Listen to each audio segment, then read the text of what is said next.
4 سنتي، العرض بتاعه 4 سنتي، واخد دوران الامام ودوران الخلف، واعرف طول البيه كله قد ايه. يعني لو ده مثلا 15 او 12 وده مثلا 20، يبقى انا معايا 32، يبقى انا هاخد الطول كله 32 في العرض كام؟ 4 سنتي او 5 سنتي كتير، بس الاحسن 4 سنتي. تمام كده. وهحط الوش بتاع البيه على الظهر بتاع القماش وهخيطه كده. تمام. وهثبت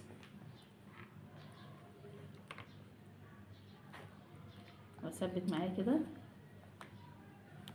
في طبعا دوت بيتعمل على المكنه، لو مش عارفه تعمليه على المكنه عشان في الاول ومبتدئه، اعمليه على ايديكي، اعمليه على ايدك الاول. تمام كده. انا ركبته اهو. طيب لما اجي اعمل كده هلاقيه بيلم مني، لازم اعمل فتحات هنا، لازم افتح الجزء، اي دوران عندي لازم افتحه كده، ما اجيش عند الخياطه اللي انا خيطتها. تمام. لازم يتفتح كده. هاجي كده بقى عشان اقلب، هقوم تانية دي كده، واقوم تانية التانية كده. تمام. وهبدأ نفس الطريقة كله كده، هتني تانية وارجع اتني تانية تاني عشان يلف معايا الدوران كله.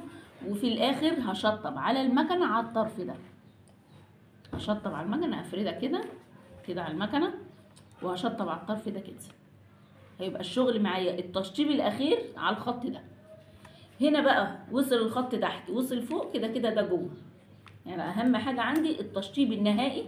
لما اعمل كده التشطيب النهائي يبقى بره نضيف، يبقى انا هعمل كده وارجع اعمل كده، يبقى التشطيب النهائي بره نضيف، يبقى انا همشي على الطرف ده.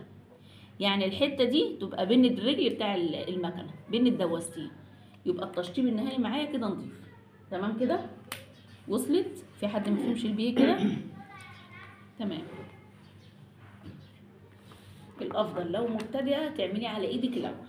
يعني انت لو قلقانه اي حاجه من اللي احنا بنعملها التشطيبات، حاسه انك قلقانه فيها، اعملي على ايدك. وخصوصا حاجتين، السوسته والمرط اللي هو بيتحط فيه زراير وعراوي، دول لازم بالذات يتعملوا على الايد، لان بيبقى فيهم لخبطه جامده وممكن تبوظي القماش بيه. تمام كده. طيب دي اول حاجه الايه؟ البيه. تمام كده. طيب تاني حاجه، انا مش عايزه اعمل بيه وانا هعمل عبايه، وحابه ان انا اعمل بيها اللي هي السجاف، التنظيف. طيب انا عندي دي كده. تمام كده. اهو ده كده الامام.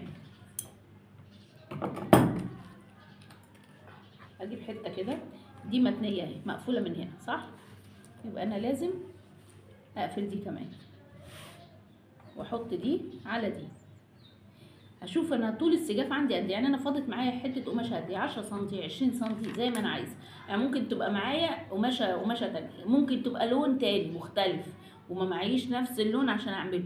يعني ده في منه لون اسود اهو، ممكن يبقى اسود ساده، اعملها سجاف وادخلها جوه انضفها، مش هتبان لان كده كده هتبقى جوه لو ما فيش قماش. لكن كده كده بيفيد عندك قماش من تحت الباط، قماش من الرقبه، فاي قماش هيفيد معاك هتعملي كده زي ما انت. تانية دي كده،